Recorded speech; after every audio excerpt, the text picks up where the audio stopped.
In December, the last of Ohio's highly sought-after medical marijuana cultivation licenses were awarded. Most of the licenses, 13 in total, are located in Northeast Ohio.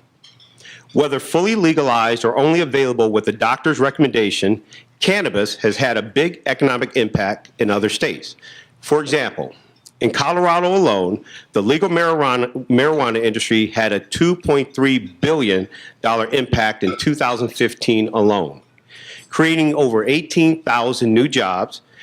And in Maine, residents spent about $25 million on medical pot in 2016.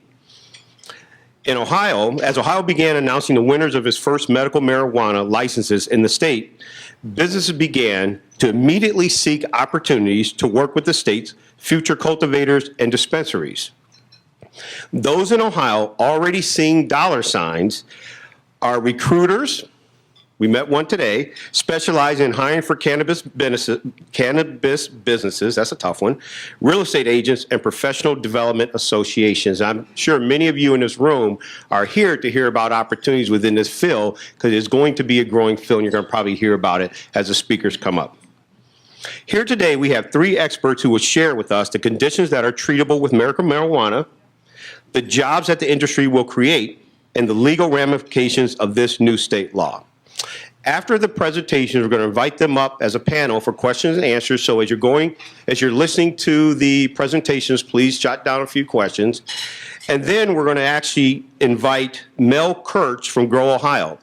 Mel is actually one of the recipients of the state's cultivation license. So it's going to be interesting to hear about that process and what their thought is in terms of opportunities. So first up, Solomon ZARAA. Solomon ZARAA, DO, is the president and medical director of Compassionate Cleveland, a mental health and medical marijuana private practice located in Beechwood. Dr. ZARAA completed training in adult psychiatry, child and adolescent psychiatry, and community psychiatry at University Hospitals of Cleveland. He is a dual board certified in psychiatry and child and adolescent psychiatry.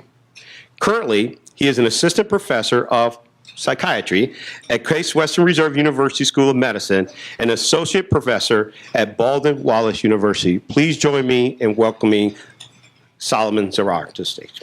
Okay. Thank you for the wonderful introduction. Can everybody hear me all right? Okay, great. Thank you very much to the Chamber of Commerce Board for allowing me to have the honor and opportunity to discuss a little bit about what I do, and hopefully I can get to answer some of the questions that you have later today. So Compassionate Cleveland actually was started in mid-2017. Part of the problem with what I was seeing, I was really agnostic about cannabis. I really had no opinion and gave out much of the same excuse that a lot of other doctors gave. Not enough data, not enough research, not enough info. And I could kind of hide behind that circular logic because there's no funding for research, so there won't be research. So that became really frustrating when the law passed and we started getting patients in our hospitals who were utilizing medical marijuana, and the difficulty that caused from an administrative point of view in the hospitals, it was quite a headache. Everything from do we call DCFS to do we arrest the patient because they brought something in? It became a mess. No one got arrested. No one's child got taken away. But it took a lot of work to just have people cool their heels. So let me go ahead and get started a little bit about the nuts and bolts of what we found within the last 6 months of serving the population in northeastern Ohio. So first, what types of medical conditions can benefit from medical marijuana? And here is the list per the website, Ohio's Medical Marijuana Control Program website. I also have one back there if you're having trouble seeing the type. Fitting it all on has been a mess. There is an opportunity to update these per state law. However, what you'll find is, as a clinician, when I look at this list, I can tell this list was not made by clinicians. Okay, for example, ulcerative colitis and Crohn's disease are both inflammatory bowel conditions. So why do you have 3 different things for when you can have 1? So that's one example. Also, CTE can't exist without a head trauma. Well, there's your head trauma right there. So why are there 2? I don't know. It was sort of put together in a piecemeal fashion. At least that's the impression I get. What you'll find with this list, though, is that these diagnoses, there is evidence, and there's growing evidence. It's becoming much more difficult to stay ahead of the wave of research that's coming in internationally regarding these conditions. So it's just a matter of time. You know, sooner or later, you're going to have the medical community essentially not have any other choice but to acknowledge that at particular doses, each of these conditions may benefit directly or from a quality of life point of view. And depending on the condition and if it's terminal, that's really important for patients and families. So one of the things that we pride ourselves at Compassionate Cleveland, and part of my training has been on trauma-informed care, and this is something that I train the trainees at the hospital. The idea is, how do you establish the maximum amount of rapport in what is a constrained period of time? Now, you could apply that to a patient interview, doctor-patient interview, but you can also apply that to even retail interactions. And I think this is where working with medical marijuana patients really becomes interesting. I'll just tell you a little story. Just the other weekend, I was working, and my office manager was off at lunch, and a patient arrived early, and I didn't hear him open the door. This is a combat veteran with PTSD. So I opened the door to see if the office manager is there. As I open the door, he's opening the door to walk in, and we are like inches away from each other's faces, and both of us are like completely white as ghosts because we got surprised by each other. And here it took him like 10, 15 minutes to calm down because I just literally jumped out from his periphery, and it took him a while to kind of get back together. Those types of things can happen in your businesses, and you have to prepare for that. So part of that is trauma-informed care. So what is that? So many words have been used to describe trauma-informed care. And if you would like to learn more about it, the SAMHSA website actually has the entire manual. I have a hard copy of the manual. They don't make them anymore, but they have many different hundreds of pages on PDF, and they have small manuals, both for clinicians and also organizations, on what they can do to be more friendly for trauma survivors. And so most theories of trauma-informed care describe understanding and being active in meeting the needs of survivors, and also the providers who care for them. And so trauma-informed care is really, I guess I could summarize it in a nutshell. It's how you talk the talk, and it's how you walk the walk. It's your awareness of the situation, but also what you do to implement those ideas in the day-to-day running of your business. And so the scenario I have is, well, I gave you the one scenario, and I think that clearly illustrates, you know, if I could design the floor plan of the office I'm in, I would definitely think about how things open, the doors. Also, my veterans have told me outright, where I interview them, they want their back to the wall, they want the window behind me. That's just the way it is. And okay, we can do that. And I'll switch around the chairs and the seating arrangement to make that happen. And that's fine. So some of the questions, as we explore trauma-informed care, some of the questions you'll produce is, how does trauma impact the exchange of goods and services. Again, that's clinical, but also outside of the clinical world. One of the concerns I have is that the cannabis industry has an amazing potential to spread the word regarding chronic medical issues, trauma. There's a huge advocacy piece, and that's not by accident. The cannabis industry, from my point of view, is kind of unique here because it self-selects for qualified patients. And what I mean by that is I can't tell you how many entrepreneurs or employees or people interested in the industry are actually qualified patients themselves.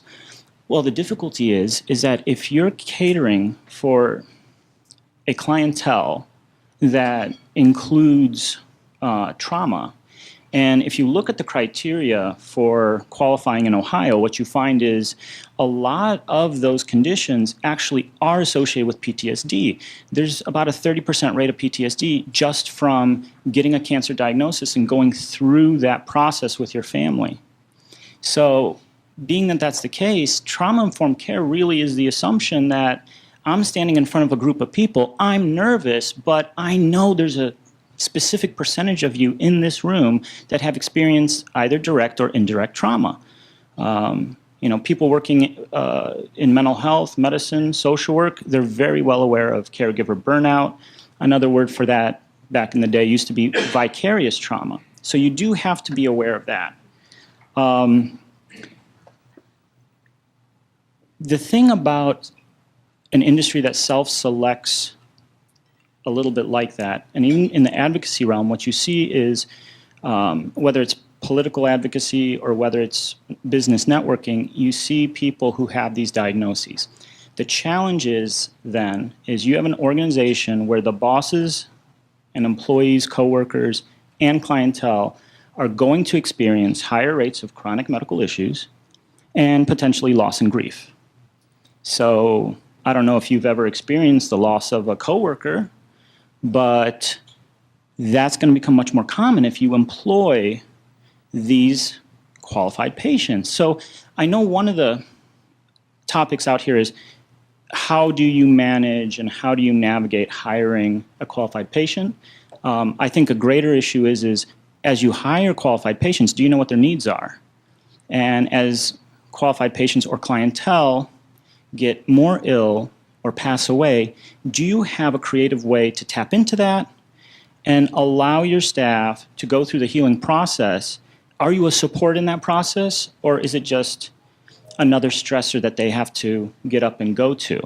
Ideally, you want to make your organization a place where you can have employees process and work through those types of issues. I'm just going to blast through these just because we kind of covered some of these. Trauma awareness, safety, establishing a safe environment. If you're approaching a 6-foot combat veteran, yes, they have PTSD. And yes, that is similar to a 5-foot female who's had an abuse history. But how you approach them and what makes them more comfortable in your organization is going to be very different, both as an employee and also as clientele.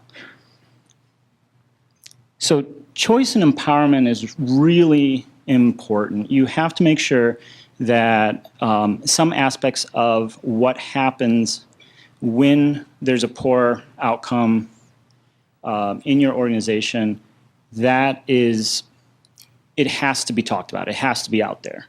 And also, one thing that I sort of don't like, and has to do with stigma, is that when we start talking about qualified patients who are looking to be gainfully employed, we really focus on a urine test. Some of these, one thing that you've got to take away from qualified patients, though, is if they're getting improvement with their qualified conditions and their quality of life is better, that means that you have a workforce that isn't going to take off for disability, is willing to go to work and do chemo. There's a lot more involved here. So you might, I know there's this discussion of, well, if there's a urine test and insurance and this, it's an issue. It's something to think about. On the other hand, to balance that out is, what about the savings from recruitment costs, staff retention? There's other issues involved. You have highly skilled people who have worked decades who are able to continue their job. That's really important, and that's valuable for these patients. They lose a huge sense of identity when they lose their job. For a lot of people, their job is life, and they just don't know what to do with themselves at home. Also, their spouses would agree with that.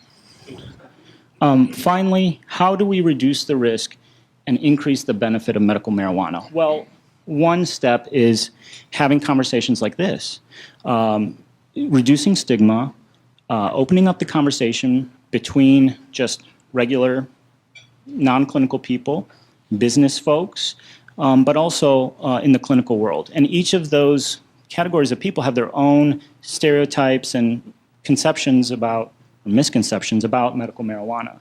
But the risks that we really battle on the clinical end is side effect risk. There's an employment and legal risk, which one of our discussants, Mr. Weiss, will speak to. There's firearm ownership, again, another legal issue in the U.S. With how our Constitution is laid out and federal law. In terms of benefits, we talk about direct therapeutic benefit. We talk about the evidence base with patients. We do it in a trauma-informed way. We do talk to patients about quality of life. And what I mean by that is we understand that there's an 8-time suicide risk with PTSD. And so if we get a patient with PTSD, they're getting an assessment with depression, anxiety, and suicide. That's much more than I think a standard doctor-patient interview would do, but we're just connecting the dots between one risk and another. And finally, overdose risk reduction, whether with opiates. Even in 6 months, we're seeing huge drops in the rate of opiate use in our patients. Some patients who have been using cannabis before they saw me, when we pull their ORS report, we see anywhere between 30 to 40% drops just in the few months prior to our visit, where they say that they started the cannabis. And you can just see the graph on the ORS report. And finally, this is a trend that's been happening nationally, and that is overall there's a prescription reduction. You see people coming off of benzodiazepines. You see people reducing their use of some antidepressants. Sleeping meds is usually one of the first to go. And these are huge markers for patients. They feel healthier, and they are functioning better. And they have evidence for that. They see that they're doing better. So with that, I'll wrap up. And thank you very much.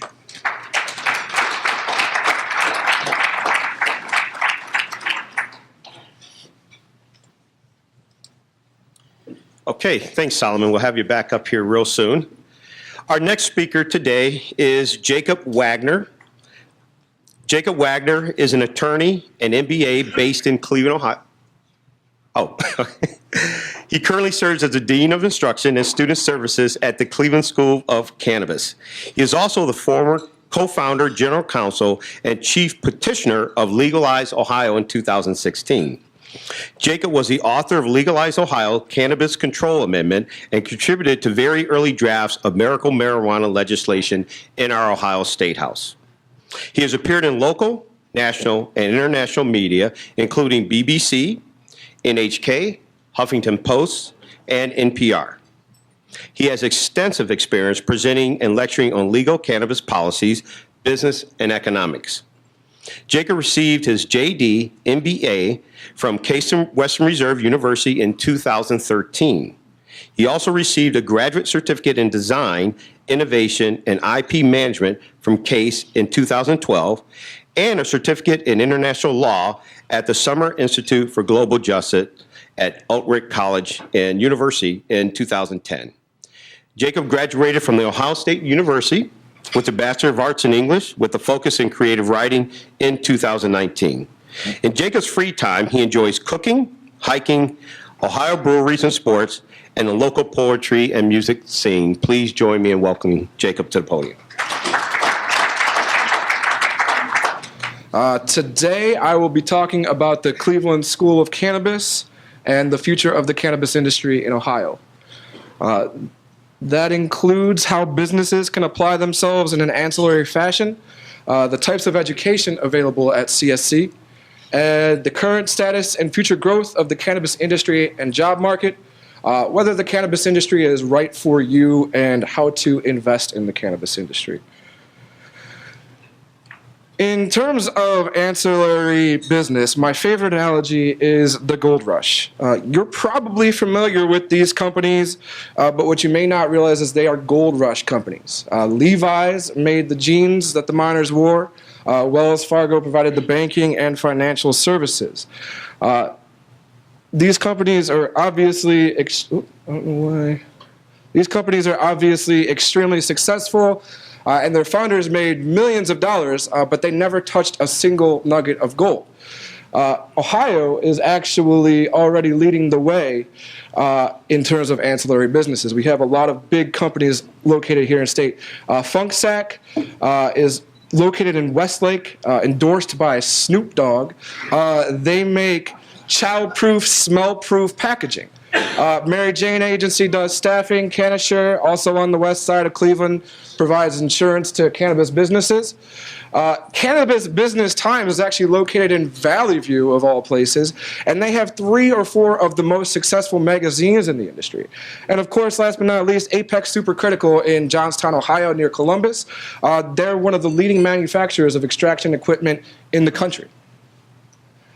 So there is plenty of opportunity across the spectrum. Obviously, packaging and labeling, gardening and hydroponics, manufacturing equipment, these are the ones you would probably usually think of. But lawyers and consultants, media and publishing, apps and software, data collection, security, really runs the gamut. Banking in particular is really ripe for the taking. Most businesses have bank accounts now, but they still face a high rate of account closure, and the current models are not scalable. Distribution and transport is another area where you'll see some existing Ohio businesses have great opportunity, particularly the alcohol industry, because they already face similar regulations and they have robust existing infrastructure when it comes to transportation. So that's another one that you're going to see a lot of opportunity in. At the Cleveland School of Cannabis, we are trying to provide education and training for Ohio residents to be successful in this industry. We have 4 state-approved certificate programs. Our single majors, which are 136 clock hours, our horticulture, business, medical applications of cannabis. Our executive package combines all 3. Each major has 6 courses, plus the medical cannabis comprehensive course, which anybody can take. That's just sort of like our introductory weekend boot camp. We offer daytime and condensed weekend courses. So we have 4 quarters a year, 6-week-long quarters.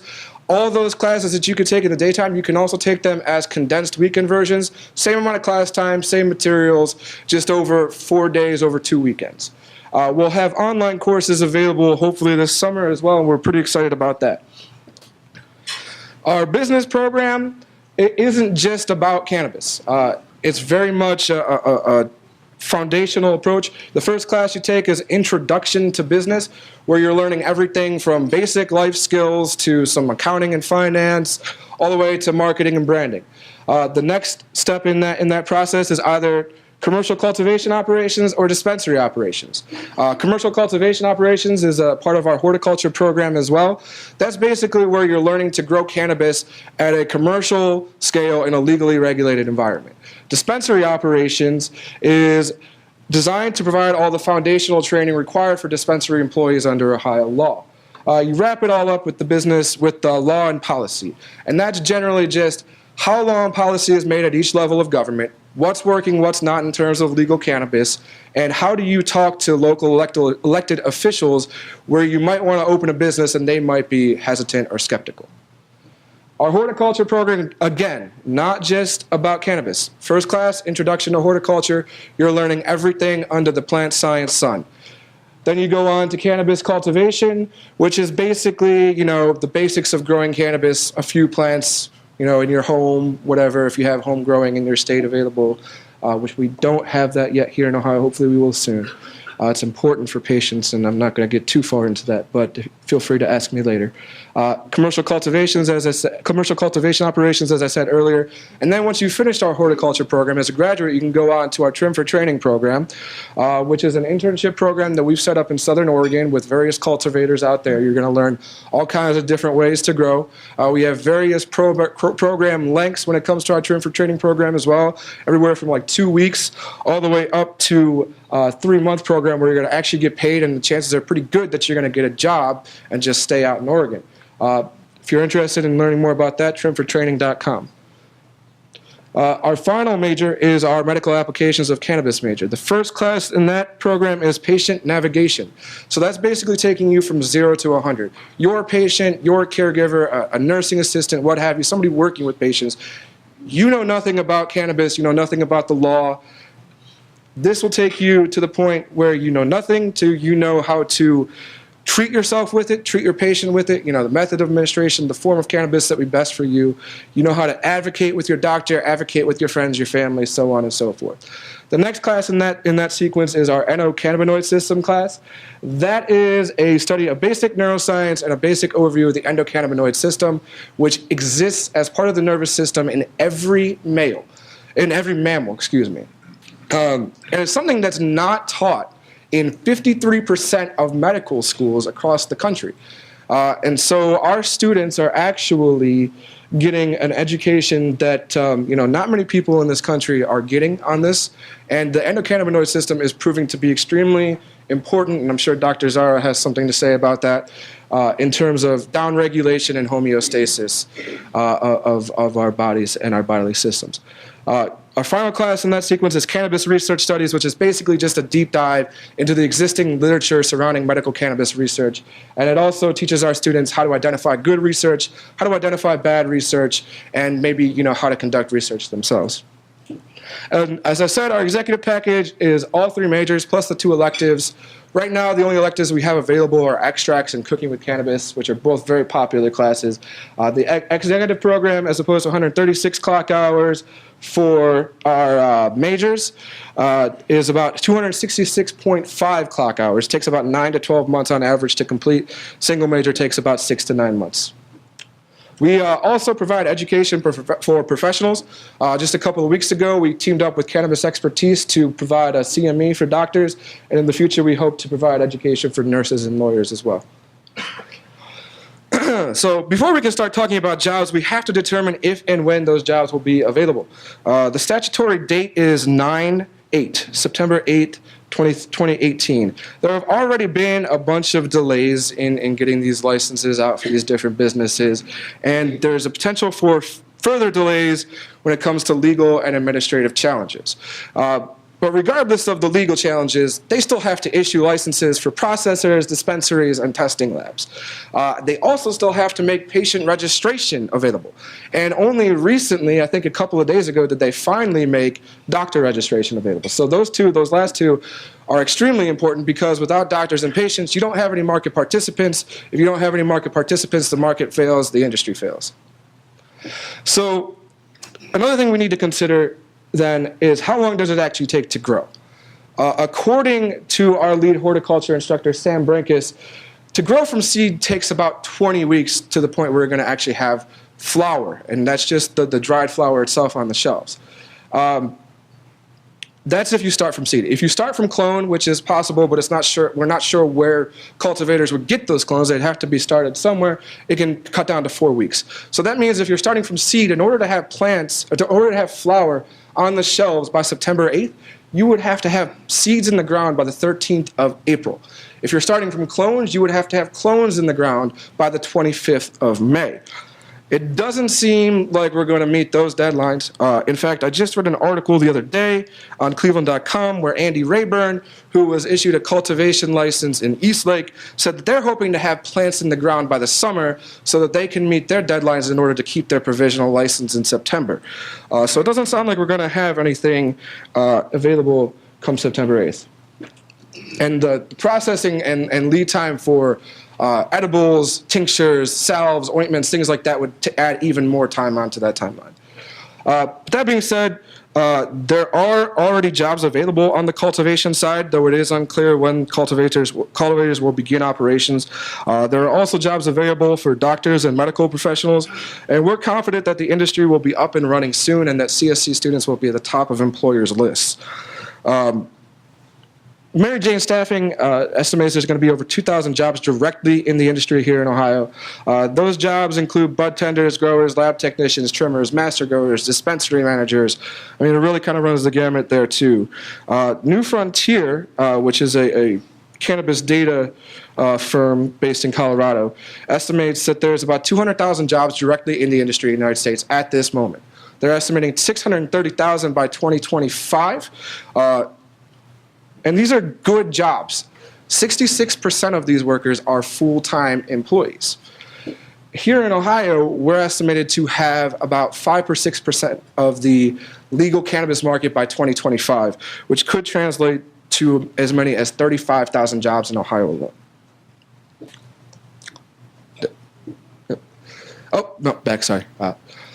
So is the cannabis industry right for you? Well, that all depends. If you're a job seeker, cultivating and processing is basically just manufacturing. So are you process-oriented? Are you okay with repetitive tasks? Do you like gardening? Obviously, you're going to be doing a lot of gardening. Do you like science? There's a lot of R&D in the cannabis industry, believe it or not. That being said, a lot of those jobs are going to likely require advanced skills and education. If you're interested in dispensaries are essentially retail positions. So you need to ask yourself questions like, are you a people person? Do you enjoy serving others? Do you enjoy helping the less fortunate or able? There's going to be a lot of patient interaction at the dispensary level. And with any of these jobs, there still is, as Solomon said, a lot of stigma attached, and you're going to have to get a lot of education and training to be able to perform these jobs well. On the investor side, it's the number one thing you have to think about is risk tolerance. Are you a risk taker or are you risk averse? Obviously, there's the federal legal risk, but there's also security risks. This is a cash intensive industry because of a lack of available banking, financing, and payment processing. You have to commonly create shell companies to get around these roadblocks. That all means that it'll take a while to get to break even. And that's further compounded by 280E under the IRS tax code, which means that most ordinary business expenses won't be able to be deducted and sometimes leads to taxation rates of over 80%. Growth in this industry is also inherently limited by the disaggregated market. Obviously, different states have different rules, different laws, and it's more difficult to transfer your business from one state to another than it might be in other industries because of that. And then also you have to pay a close attention to a very fluid, ever-changing legal and regulatory environment. So really, aside from risk tolerance, it comes down to how involved do you want to be? You need to hire the right people and get educated yourself, otherwise they could take you for a ride. There are a few companies on U.S. exchanges. Most are sold on the over-the-counter markets, which are obviously very treacherous, and you're going to need to do a lot of due diligence. Canadian stock exchanges are growing quite robust. There's a lot of great companies there. If you're risk-averse, you may want to consider a company like Scott's that's already existing and opening itself up to the cannabis industry. That being said, cannabis stocks are performing way better than their other counterparts in the NASDAQ and Dow Jones. A lot of these investments are coming in form of equity rather than debt this time, nowadays. Since 2016, equity raises have outnumbered debt. And the future is bright. Investment is also trending closer to the plant because performance in existing markets makes forecasting new markets easier. Investment groups like ArcView consolidate spending power and industry knowledge as well. So there are many paths from which to choose. Here in Ohio, the licensing period is closed, but it may open up again down the road. Provisional licensees may still be looking for investors, and real estate is always an option. It's profitable, but those opportunities tend to dry up as the market matures. And I won't really get to talk about it, but hemp may be the most lucrative area in this entire industry. Between 2015 and 2016 alone, over 2,500% growth. So in conclusion, despite political concerns, no significant slowdown in long-term growth is expected. Some delay in Ohio rollout, however, is likely. Nevertheless, plenty of opportunity to go around for investors, entrepreneurs, and job seekers alike. Thank you for your time.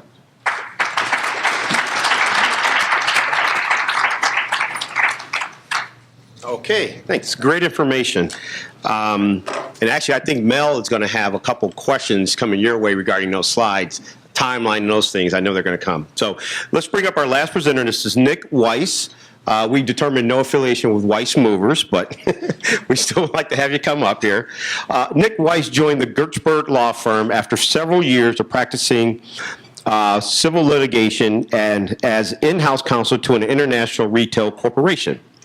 He now uses his years of experience in civil litigation and his in-house advisory experience to assist both businesses and individuals in pursuing and defending their interests and obtaining the best possible outcomes for his clients. Mr. Weiss has represented numerous businesses and individuals through the course of his practice as both the trial and appellate level. As trial counsel, he routinely obtains substantial monetary judgment and settlements against defendants in civil actions. As in-house counsel, he regularly reduces the liability of a corporation in contentious litigation, once actually settling a case claiming over $10 million in damages for $15,000 through effective research and advocacy. Mr. Weiss lives in Richfield with his wife and two incredibly spoiled dogs, right? Though a transplant from Maine, he is converted to rooting for Cleveland sports teams after a gentle nudging from his wife's family. Please welcome Nick up to the podium.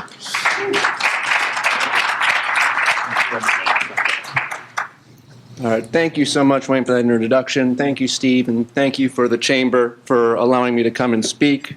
I'm informed that I have a little less time than I thought I was going to, so I'll get right to it.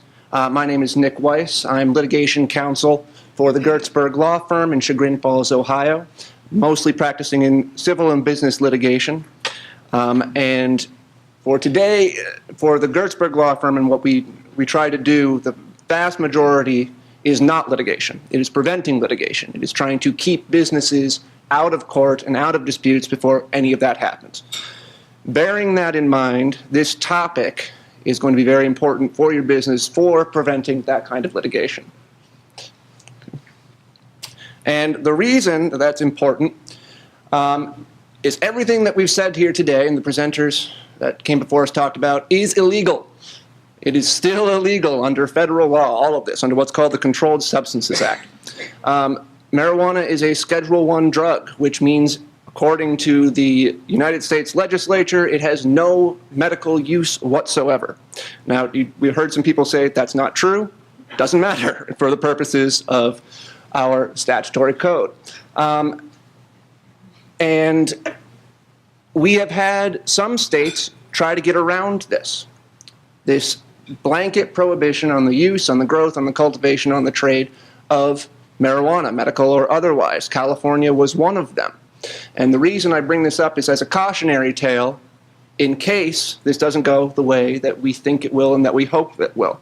Oakland, California started their own process well before any of this came up and put together their own dispensaries and their own codes and their own councils on this.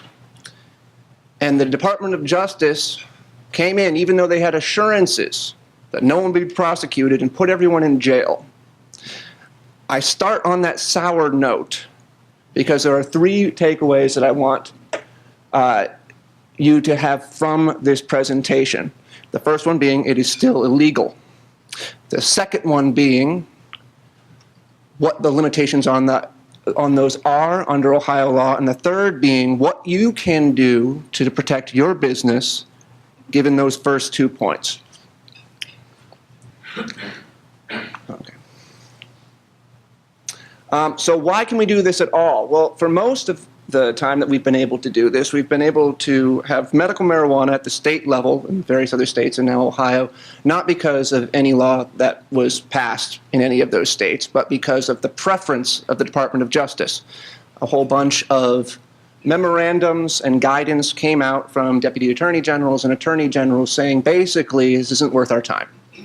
Use your prosecutorial discretion when going after medical marijuana providers, especially those that have been permitted explicitly by different state legislatures. That all changed very recently. For many of you, I'm sure you're aware, our Attorney General Jeff Sessions recently came out with a memo that displaced and got rid of all of the other guidance that had been put out so far. Not explicitly saying we're going after medical marijuana or recreational marijuana, but that was the implication. So what has Congress done in order to make any of our own medical marijuana laws possible and make this scheme work in any way? Well, they did what some, that I'm not going to call, but what someone called the bare minimum. They defunded the Department of Justice. They passed an amendment just as it affects our budget, not our statute, not the Controlled Substances Act, that said Department of Justice and your Drug Enforcement Agency, you cannot use any money to go after medical marijuana once it's been legalized in a state. And that continuing resolution has been passed every time a budget has been passed. But all that has to happen to throw this out is that paragraph doesn't pass.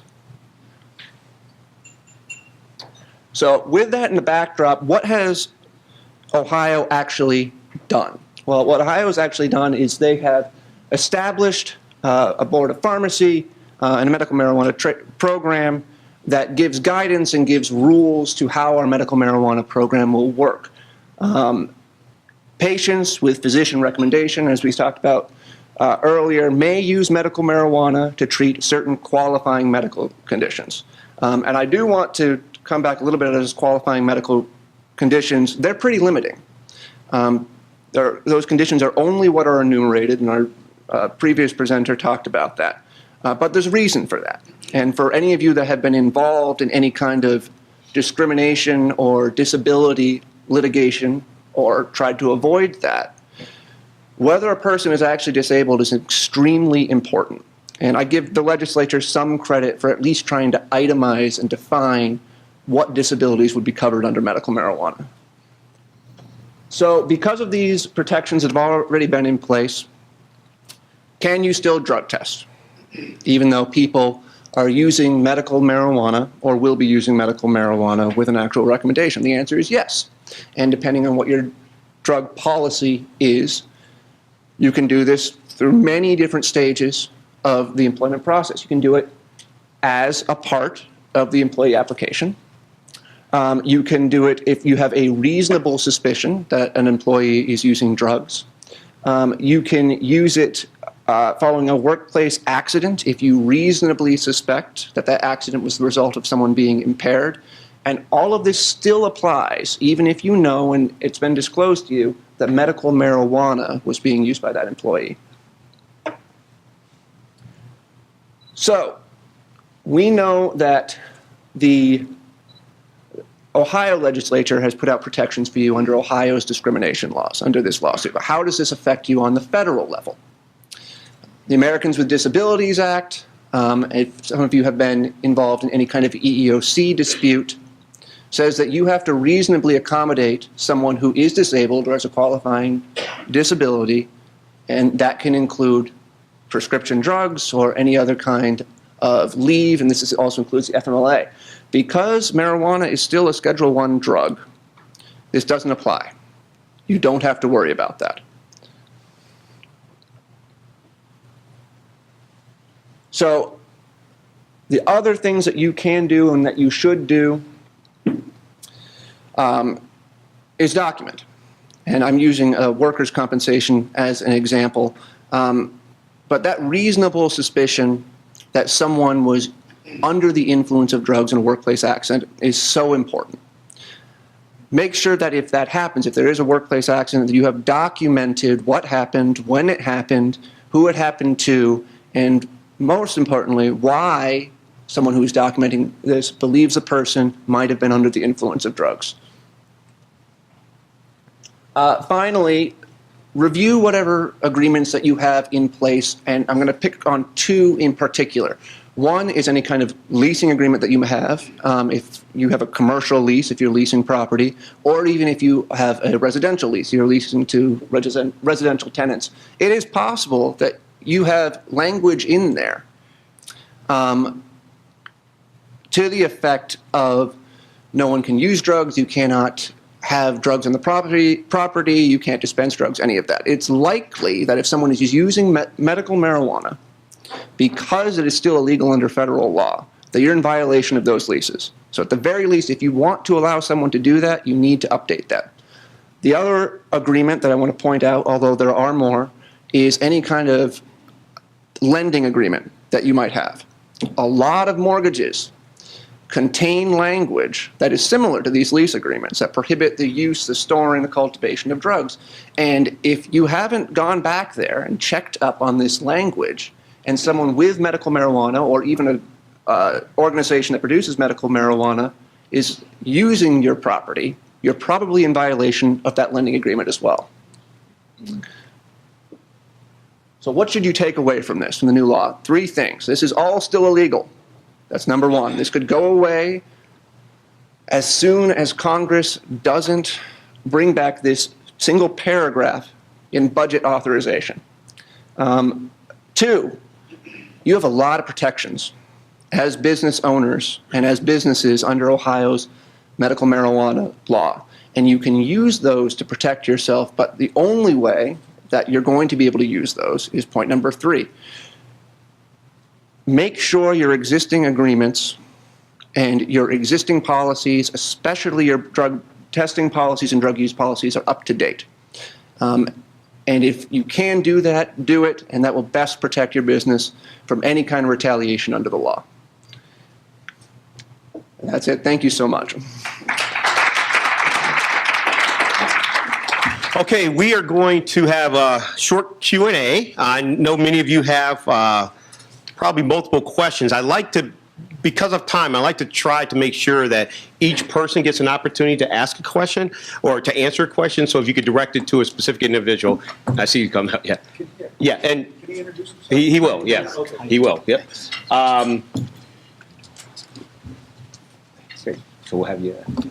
So I also wanted to get an opportunity. We talked about a recipient of the cultivation license. There was only 13 in the state. And here we have Mel KURTZ from GrowOhio, and he just wants to give a couple minutes. We're going to talk to you about that process, et cetera, and then we're going to have him join the panel. Okay? Great, thanks, Wayne. Thanks for inviting me and Steve participate today. Whenever I get a call from the media or engage with professionals, and of course they want to take a position one way or the other, I always say the same thing to them. I have a pad and I have a pen and I have all afternoon. Tell me everything you know about medical marijuana. And that's pretty much the reaction. Because this learning curve is like a hockey stick. It's very steep. And as a result, I can tell you for us, in January of last year, I was not an advocate. But we got involved with some people in high places and people that know more about the subject. We learned that when medical marijuana is available, as Solomon said, opioid consumption goes down in excess of 25%. So it's a big deal. So we were persuaded to participate because we have a long-term relationship with Ohio State and actually with University Hospital and a couple other clinics. And we have several PhDs on our staff. But the culminating part of it was my family is part of the group that started a place for to manage grief. It's called Cornerstone of Hope. It's in Independence. And the biggest impact on the people that come there for treatment is a direct result of overdoses. So there's 8 people in Ohio that die a day from overdoses, 170 some in the country per day that die. It's a big deal. And when you do a little bit of more homework, or perhaps, what's the name of it called, Steve? The book, The Neverland, or Dreamland. Dreamland, look it up. It's awesome. This opioid epidemic started in Portsmouth, Ohio. It's graduated to what's determined now to be the demographics that most of the illegal drugs are tested in is Columbus, Ohio. And it's a really bad situation that until you create an alternative, what are they going to do? There's about $1.4 billion a year in illegal drugs sold in Ohio alone, about 1.4 billion. And about 5 billion, according to Ohio State and others, impact on our economy. So this isn't a maybe we should get involved. This is we must get involved for lots of those reasons. Where are business owners going to get financial advice, banking, lending, or, I mean, I'm in the financial services industry and I know that we can't touch this or talk to business owners in this field. Where are business owners going for this? Well, first they're looking at where it's being done elsewhere. Because in Colorado, for example, they're using, banking is available through FinCEN created the vehicle for banks to participate. They're just afraid to do it because of the unknown. We frankly have 2 banks right now and a credit union that we're signed up to do business with, and it's all completely transparent. We want them to know what we're doing because it would be unfair to put them in a position where their membership or shareholders wouldn't be. So first, who's doing it before we are? Second, it's mostly cash. I mean, our cash. We can't borrow money to build these facilities. So for example, ours is going to be between $10 and $15 million because, as I said, it's all brand new and it's all cash. And then in terms of investing. No, only one question. In terms of investing, I mean, I've seen annuity documents where you can't even buy an annuity if it's from marijuana proceeds. Is there ways to get around that? Yes, Okay. after a year. The facilities have to be certified to grow for a year in growing and then dispensary and then processing. And it's my understanding that after 1 year, if those entities want to dilute their financial interest by allowing additional people to participate, they can. Yes. When you're applying for federal grants, what are the ramifications? The federal law is still being illegal, and will you be disqualified because you have policy that is related to, work acceptance for medical marijuana? Nick? Sure. This is a gray area. The answer, unfortunately, that I can give you is maybe. And we've talked a little bit about this already, but this is still illegal under federal law. It is likely, depending on the grant, that you will not qualify if you're too involved with any kind of medical marijuana industry. Whether that's just having employees who use medical marijuana, probably not. But if, for example, you're doing business with someone in the field of medical marijuana, it's possible that your grant won't be accepted. What if you're a municipality and you accept a business coming into your That's a good question. That is a really good question that I don't know the answer to, but I'm willing to. But if you'd like, I can take your information. I can get back to you on It's a great question. Just as an aside, I'd like to add that all the major hospitals in northeastern Ohio basically have turned a cold shoulder on this topic rather than outright opposition 2 years ago when the law passed. They just don't want to talk about it. And one of the drivers is federal funding.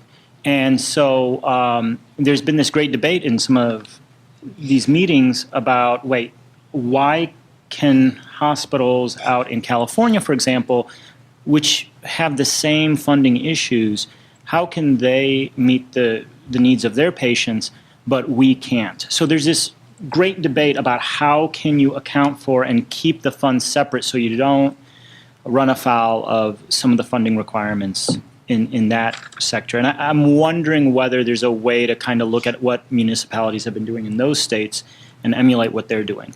That said, it takes a little bit of bravery to kind of be the first one in the area to do it. So, Jerome? The brick. I understand you said that there were, that your school certifies or gives certificates through the educational realm, and who's certifying? You. Are you like an institution that's already been certified by whom? And how does that translate to real jobs, real skills, and economic development for municipalities, for communities that are offering these types of jobs? Because the reality is, we all know that college isn't for everyone, right? So these are trade skills that are based on certificates. So can you talk a little bit about that? And more importantly, how much does your education cost? Because you said it was, you're basing it on hours and not credits. So can you talk a little bit about how that works? Yeah, sure, absolutely. So we are approved. We have 4 state-approved certificate programs. Those programs are approved by the Ohio Board of Career Colleges and Schools. We are one of 2 state-approved cannabis industry education cannabis industry schools, cannabis trade schools, I guess you would call us, in the country. The other one being in Colorado. It's called Cloverleaf University, and what they do isn't really kind of comparable to what we do. So we take a very holistic, foundational approach to our education. We don't offer an associate's degree, so we can't call ourselves a college, but we do offer a level of education that is similar to an associate's degree. You would actually probably be able to directly compare our certificate programs to a paralegal program or a state-tested nursing assistant or real estate or something like that. So they are in actual hours as opposed to credits. So that's actually how many hours you're spending in the classroom. Once we, continue to grow the program, we might then apply for an associate's degree level program, and those would be based more in credits than clock hours. In terms of the skills and education that they're getting, as I said, it's really a holistic foundational approach. So business, you're learning the basics of business, horticulture, basics of horticulture. You're learning, obviously we can't get our students hands-on experience here in Ohio yet.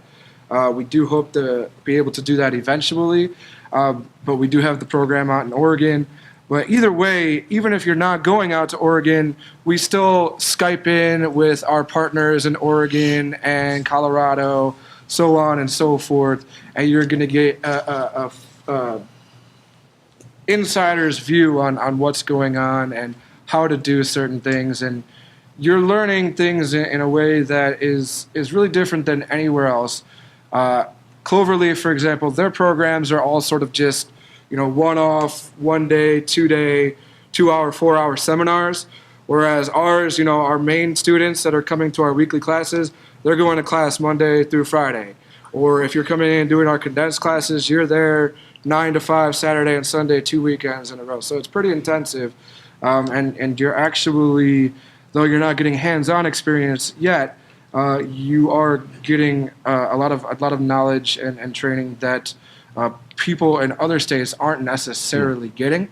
And what you find in a lot of other states with employees, it can be difficult for employers to find somebody who is, both trustworthy and skilled and knowledgeable in this space. It's kind of, you can have 2 out of the 3. We're trying to sort of make sure that here folks in Ohio are going to be able to get, the whole package.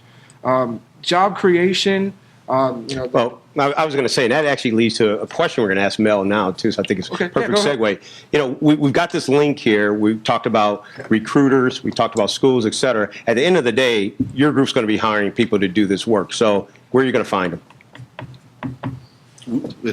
So far, it's not an issue. Actually, we have over 50 applications. We didn't open our site yet. Really, it's overwhelming, and most of it's coming from people that were forced out of Ohio to participate in the industry in California, Nevada, Colorado, et cetera.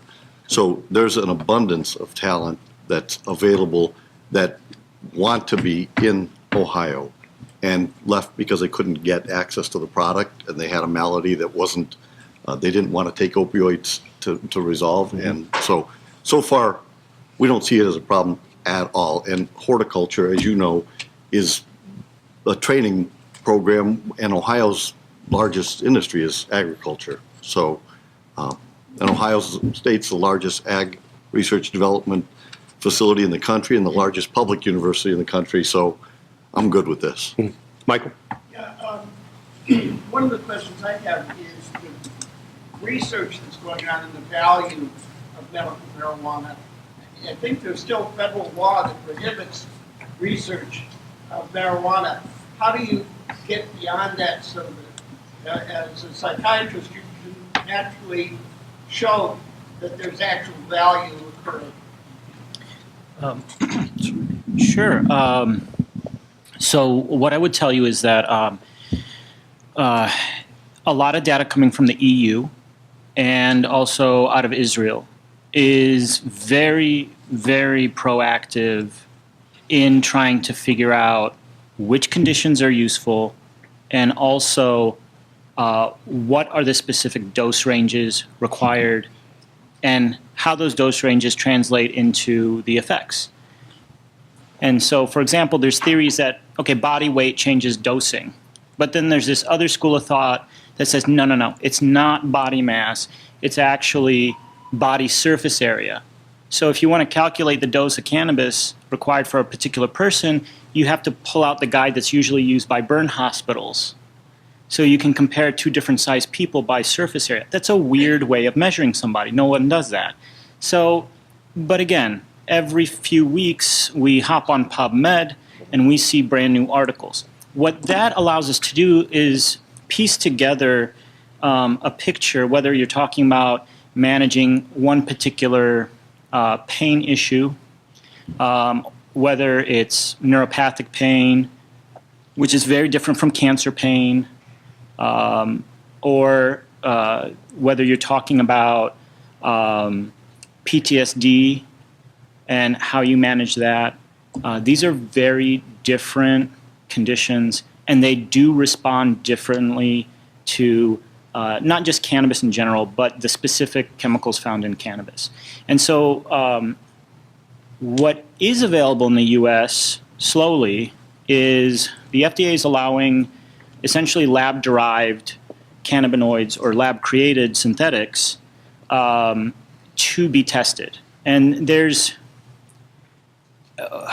while that's not directly translatable to plant use, it's at least a big step forward in understanding how it is that humans derive benefit from this. And I think the lack of understanding in the clinical world about the endocannabinoid system, and in terms of the fact that it's found all over our bodies, the cannabinoid receptors, it's not just in the brain, and what that means and how these different receptors play with each other. That's a very complicated topic, and it seems like every year when we get closer to figuring that out, turns out, oh, there's another piece of that we have to figure out. So there are lead researchers for cannabis in general, which is not possible to research here. There's also the synthetic derived lab FDA approved testing, which they're using essentially orphan drug protocols to pull this off, which is essentially last hope. And unfortunately, I don't think that that's a good approach for Americans or Ohioans. You don't wait till the last minute to help somebody out. That doesn't make sense to me. We have time for one or two more, depending on the question. We'll go one and then two. Yep. Societal question. You describe it to a mother, a child, she has the drug at the house, pain, scare, seizures, everything's fantastic. Johnny has a sleepover, one of their kids gets into it, parents and attorney, husband's a teacher, they both move to the rears, correct? I mean, Well, you're Yeah, the answer is yes. Where we are now, I mean, that is a societal question, and I think some of the other panelists can talk more about that, but it's a question of law. The answer is yes. This is still an illegal drug. There are certain protections in Ohio's laws for people who use medical marijuana or who are caregivers for people who use medical marijuana. So, for example, the use of medical marijuana can't be used against you in a divorce proceeding. But that's not all encompassing. You know, there is a risk that if you are using what is, under Ohio law, a legal substance, and someone else gets into it, that you would be violating federal law. Also, if I could just a second, I just want to add though that your example is very similar to what happens if my teen has a sleepover and their friends get into my liquor cabinet. I think what you really got to look at is that child abuse? And no, it's not necessarily child abuse. That said, the statute in Ohio does actually say, not just in divorce proceedings, but guardianship. So, you know, DCFS rolling in there because a kid got exposed to a federally illicit substance can't actually use that against the parents unless that was very specifically the abuse, or if there was abuse beyond just the cannabis. So, so I think in that case, anything's possible. But our recommendation is, just like any medication in the house, you know, kids shouldn't be taking it unsupervised. You lock it up, get a lockbox, and if you don't have a lockbox, just go to a hunting store and just get a small safe or office store and secure it. All the, I think from a medical point of view, when we deal with issues like that, I'll tell you that any other agencies being involved would be likely county, other than the Department of Education, which is state. So that gets kind of complicated.